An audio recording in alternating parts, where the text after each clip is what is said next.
شہادت عمر رضی اللہ تعالی عنہ کا المناک سانحہ 27 ذی الحجہ سن 23 ہجری بروز بدھ کو حضرت عمر رضی اللہ تعالی عنہ مسجد نبوی میں نماز فجر کی امامت کروا رہے تھے۔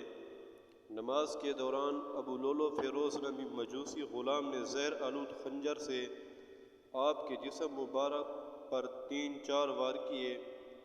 حضرت عمر رضی اللہ تعالی عنہ زخمی ہو کر گر پڑے۔ حضرت عبد الرحمن بن عوف رضی اللہ تعالی عنہ نے نماز پڑھائی۔ بدبخت قاتل نے مسجد سے بھاگتے ہوئے تقریباً 13 مسلمانوں پر وار کیا، جن میں سے 7 شہید ہو گئے۔ آپ رضی اللہ تعالی عنہ کو بے ہوشی کی حالت میں گھر لایا گیا۔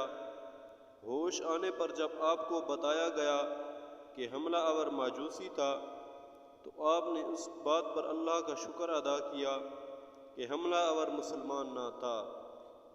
آپ رضی اللہ تعالی عنہ پر غشیت الہی کی کیفیت طاری ہو گئی۔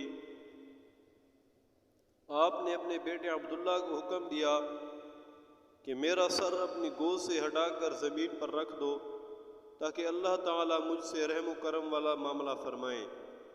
اس موقع پر حضرت عبداللہ بن عباس رضی اللہ تعالی عنہما آپ کو بشارتیں اور تسلیاں دیتے رہے۔